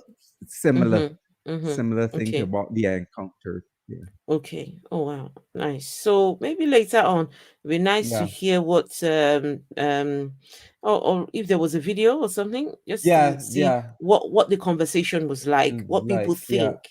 Because Barbados is quite religious, right? Yes, very religious. Because I actually had, remember I told you I'd recorded something where at school Gideon's came, but unfortunately the SD card, that part of the card was corrupted. So I didn't have it. The Gideons are still active? Yes, Hmm. yes. Okay. And they They're because still of COVID, active. 2 years they didn't come to schools. They're apparently going to schools and spreading the Gideons going to schools. yeah. Wow. Barbados, the government allows it. It's Uh, ridiculous. there was a knock on my door today. And I was thinking, I'm not expecting anyone. Let me go. I go up there to go and get the door. And these two women, just the way they were dressed, it was obvious. Just by looking at them, it was obvious. And the lady says, "Oh, we haven't been able to go out for a couple of years, but now we're able to go to people's door to tell them about the good news." Wow. I said, "Ma'am, Oh, I was on my way to get my mm-hmm. COVID booster, and by the way, this arm is completely dead." I said, "Ma'am, I need to go now. Now is not the time." There were Jehovah's Witnesses. Oh my! For a good Oh, yeah. COVID kept them away, and Yeah. now they're back again. Back again. Huh? These people are back again. Anyway, Yeah. Phil, we were just looking at this video Uh-huh. someone sent to me, and Okay. it is about the indigenous tribes. They push back on evangelical missionaries. Uh-huh. So, Okay. just looking at the lasting effect of slavery, right? Right. Lasting effect of going into people's lands and taking over and, preaching, introducing them to your Jesus and to the effects. Some people are still feeling the effects today. And yet, as Wow. we're still talking about the Mm-hmm. effects of what that did, God knows how many years ago, Yeah. these evangelicals are still trying to penetrate in This is in indigenous. Brazil, right? Hang on. I think Let these me people see. are Brazilian now. Let me put the link to the video in the chat so anyone's interested. It's quite a recent video as well. Okay. Quite recent. Or History. Papua New Guinea. Is it Papua New No, Guinea? no, it's Oh, no, not. not It's that one. No, it's it's not not Papua that New one Guinea. where that guy This went is and in he got killed. Brazil. This is in Right, Brazil. Brazil. I figured so. That's the Amazon, Mm-hmm. the Amazonian. Yes, Amazon. From Yes. looking at it, yeah, I can see. Yes. Yeah, there are Yes. Amazonians there, and This they push is in back Brazil. against because Oh, there's some. they sued them and won, I think. Hang on, I'll just play a bit of it. I'm not going to Okay, share all of it right. because copyright, Yeah, so that's the link to the video if anyone is interested to go see. Yeah. And Phil, I've sent it to you in private chat. All right, let's have a look at this here. Where is the video now? Where is the video? There we go. Okay. Contact brought devastation. After this tribe was Hang on. contacted by the Americans, a quarter. Let me take that back a little bit so you can hear that the contact from these evangelicals to these indigenous people brought devastation. Americans, a quarter of their members died. Hang on, listen to this now. Through schooling, healthcare, and Christianity. Oh no, actually, no. Phil, you need to hear this bit. They want to give them. Here we go. Okay, here we go. Pandemia é manter Alright, a here nossa we go now. comunidade isolada. Por isso que a gente fez esse processo contra os missionários. Over the decades, missionaries have promised tribes a better life through schooling, healthcare, and Christianity. Aqui, Worship evil spirits. The lady said they worship the demons. Guys, fuck these evangelicals. Yeah. Fuck you all. These people worship the demons, and your Jesus is somehow better than the gods they worship. Fuck you, all of you. Yeah. This is what they told the Africans. That your gods are demonic. Get rid of your gods and take on our Jesus here. The Jesus that looks nothing like them. They should get rid of their gods and deities that at least looks like them.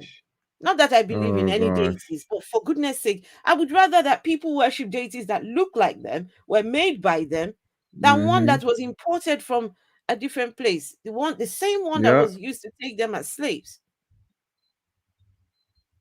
Yes, this. Oh my goodness, it sickens me. It's sickening. So therefore, when you teach them that there's one true God, there's one God. Therefore, we have to teach them that In there's one one true true God? God. You Really? who is speaking don't even know whether yours is even the one true God. Shame Correct. on you. Honestly, I don't like Shame on Christianity. them. I'm sorry. I do not like Christianity. I do not. Is this idea Nope. that we have the right God, we have the right religion, and everyone else has got it wrong? Shame on you. Mm-hmm. And when you choose the Christian God, you have to accept your sin nature. This God has to have you accept that you are a sinner before he can do Mm-mm. anything. He would not accept you just as you are. No, you've got Nope. to be in the state in which he wants you to Mm-hmm. be. I do not like the Christian God. I do not like Jesus. I don't like what they stand for.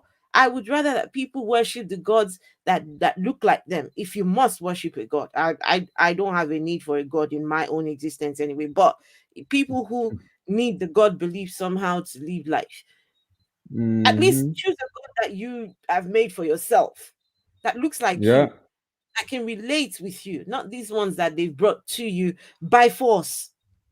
Look at that woman standing there and teaching. Look, maybe these people were naked before, but now she will go and teach them that that's not the way to dress.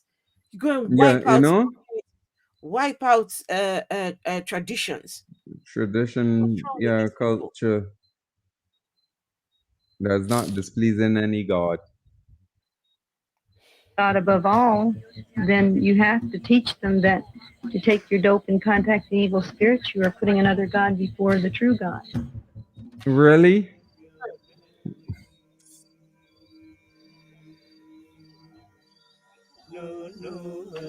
One of the rituals condemned by missionaries is ayahuasca. Marubo's cousin. Phil, I think we would leave. We wouldn't do all of it because uh, what happened? What happened there? What happened? Did I? You hit back? Oh goodness, what Oh no, happened? we went through there. We went there, so No, no, no, no. we went there before.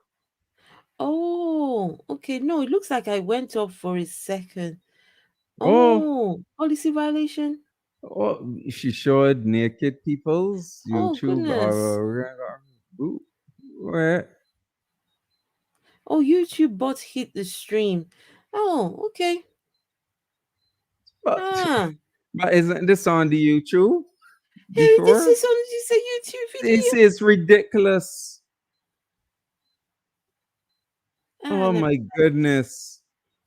And I was just saying, okay, Phil, that's it. We're Because done now. this is reporting. This Mm, is reporting. It's not anything to do with any porn or anything like that. yeah. Never That's mind. some of these show By God. the time I'm done now, look in my YouTube studio. There'll be a message from there saying, "Oh, you blah blah blah blah blah." Never mind. It's one Theo, of say those you're things. back on. Yeah, Right, but I so am back on. Yes. The Christians came after the broadcast. I don't think mm, this is the Christians. I think this is YouTube. This yeah. is YouTube. Yeah. When you show some things they don't like it, but the things it's right there on the. I mean, someone sent me the link and Right. said you would be But it's on interested in there. this. YouTube is Never mind. ridiculous anyway. Mm, never mind. Ishak. Hello, I Ishak. see that. I saw that. Ishak Isha. says, Afro humanist, you believe in evolution. Islam believes in evolution. Oh my gosh. Mm, mm. Well, guys, thank you. Yeah. This has been really good. Yeah. I mean, Phil, To after follow up. watching, yeah, it was really Yeah, the nice to slavery issue and follow up. seeing how religion now comes in Yes. as usual. Same Hmm. thing, similar thing in Africa. And then of course exploitation Hmm. happens. Now, what we have in Africa, right? You know, the indigenous people that they're trying to, desperately trying to reach, Yeah. that they've been kicked out of that region Mm-hmm. for, right? Mm-hmm. Imagine if these people are allowed to penetrate in these communities. Give them 50 years, 50, 60, 70 years, and Mm-hmm. see what will happen then. You will now have what we have in Africa when it Africa, comes yeah. to Christianity. Yeah. There's church Everywhere, and every grifters. corner of the street. And grifters Christianity grifting. has now become the cancer to the society. Society, yeah. Pastors will build schools from the monies that Mm-hmm. have been gathered in the church. They will build schools. Mm-hmm. Tell the people, we want to build a school, we want to build a university. All the people would donate. They will give everything to make sure that that school is open. And once the school is open, next thing you hear is, this is an international school. We have to charge international rates. Mm-hmm. Members of the church, can their children cannot now attend the school because the rates, because they think the school is high class schools, and it's an Mm. investment. Now it now becomes an investment for the church. When they were collecting monies Yeah. for this school, they were told the people that this is our To church, help. Yeah. our this is for us. Us. Yeah. We all will benefit. And people are thinking, maybe my children will get to go to that school because I'm a member. I better stay in this church for the next 10 years. At least by the time it's Mm. done, my children would have reached a certain age or whatever. And come that time, their children cannot even go to that school because now it's become a prestigious school. Yeah. Only the rich can attend. Mm-hmm. So when the church do something, when the church do when they do charity work, their charity work only comes with conditions. Yeah. Carrot and stick. Their charity work come with conditions. We Mm-hmm. want you to, and now they're trying to enter into the government, enter into Yeah. power, Mm-hmm. because now there's lots of Control. religion is big business.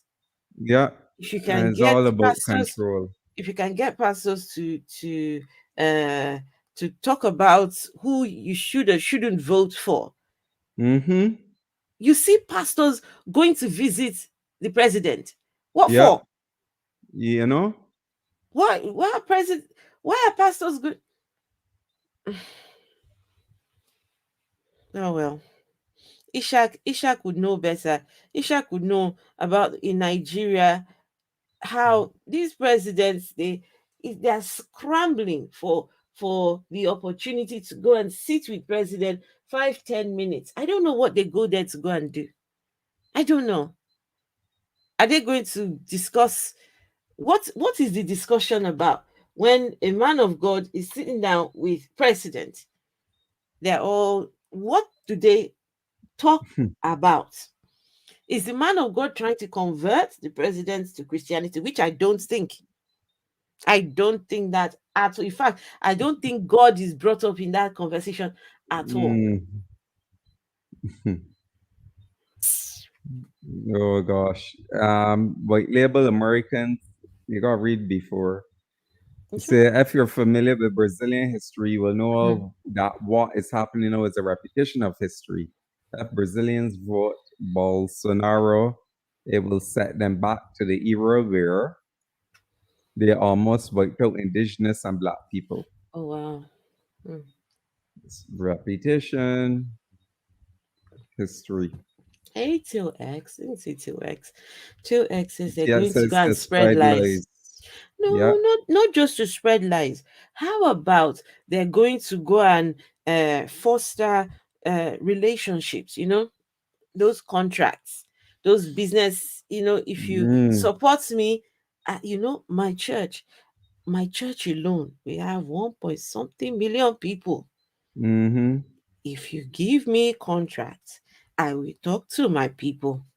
I will encourage my people The to people vote to for you support in the you. next election. Mm-hmm.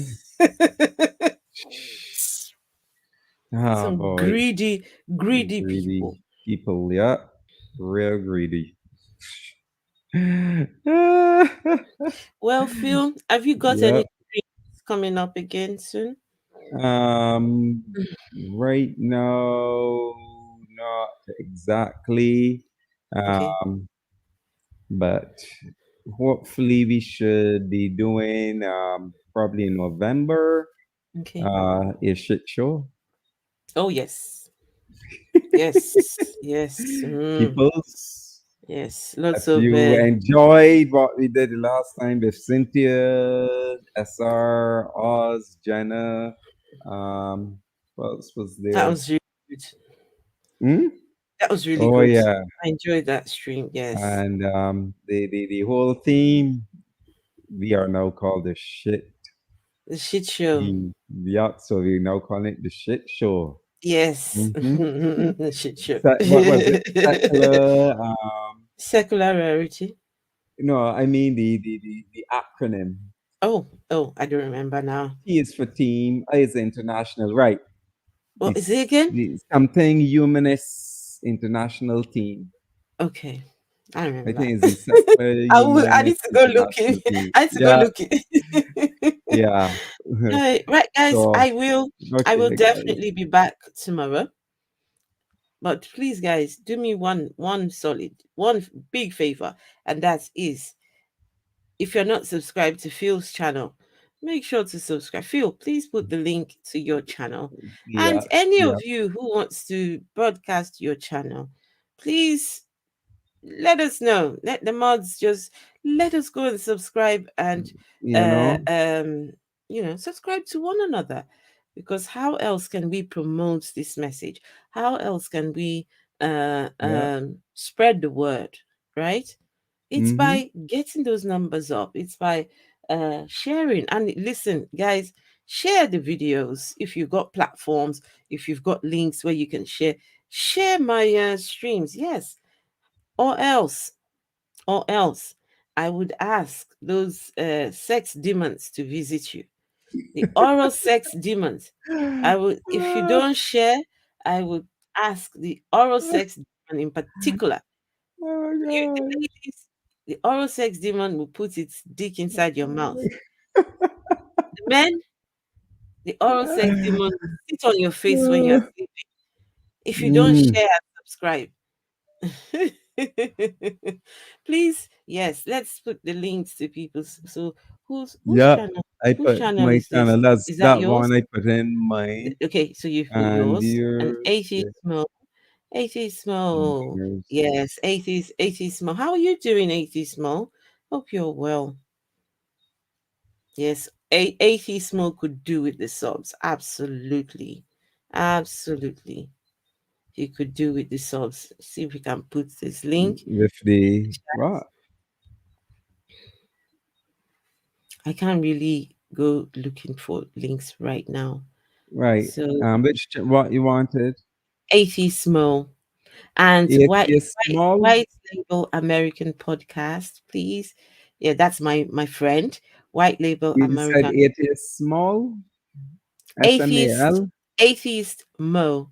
Mo MOE. MOE, yes. He's in chat. You like oral this. Yes, yes. Ah, Ah, oh you like God. oh my god. These people. Okay, Huh? right. You I like I oral I sex? I Feel have sorry. his thing. I am going to post it in the chat. Yes, please do. Copy On the time clockwork. Okay. this. Apparently, I'm blaspheming. Oh my goodness. The Afro humanist. You are blaspheming against the Against sex these sex demon. demons. No, I'm not. I'm trying to get the sex demon some more sex. you know? Look, Of that's all course. I'm trying to do. It's a win-win situation. The sex demons having some, and it's I don't want to say victims. It's they're victims, aren't they? Right? If the sex demon's having sex with you, you're a victim, aren't you? Phil? Yep. Mm-hmm. Ah, gosh. You're a victim of the sex demon. Oh my goodness. It's just sickening when you think about the sex demon. You know? I'm trying to get some more sex for the sex demon. The sex demon should even be happy. How can I blaspheme against the sex demon? No. No, no, of course not. Please guys, let's go ahead and Who was the other subscribe. person from, you said it Okay, was, that is I put Atheist More on my channel, and who was the other one? The other White person? Label American Podcast. Oh, White Label. Yes. White Uh, Label American Podcast is asking, what is Phil's channel? So Phil's I put channel it in is the there just very now. first link. The The link here very you would first link. see. I put it in again. I Oh, put it in. Hidden Tech Gem says my account got banned Said, for wait, I'm looking at the you said comment here. White Lab. Sorry, White Yeah, Label. White Label American Oh, Podcast. American. It should appear here now. We are. Wait, where's that comment by Hidden Tech Gems? Yeah, it says my account got banned for a USB review. Review Had to go by through hell to USB. get it back. But the USB review? USB on a computer. That's interesting. Hmm. Why? Oh gosh. All right. This is White Labels. Ouch. USB.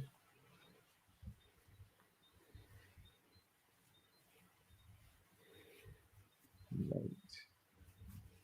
Right. Oh, and my friend Perilla Time. Uh, Let me try and find it. Not leave Phil to do all the work. Silly girl. I Esther. cannot say. Perilla Time. You know, Let's I see. will. Perilla Time. Perilla Time. I wonder what Perilla stands for. Hmm. Hmm. Yeah. But Perilla Time's not here, so Valentine. Perilla Time.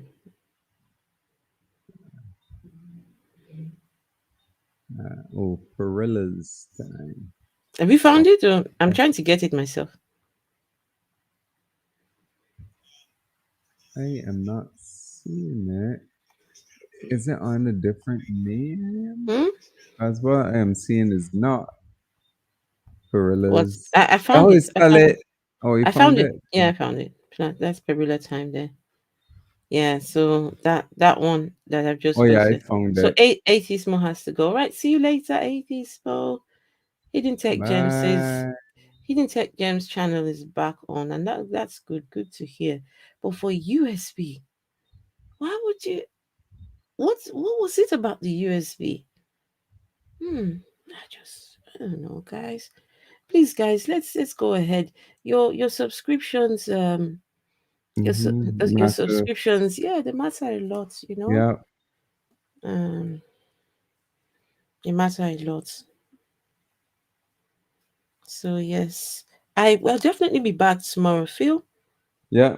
at least you've got your stream out the way. So hopefully Mm-hmm. you'll be a lot more More. re- relaxed, right? Yeah. Yeah.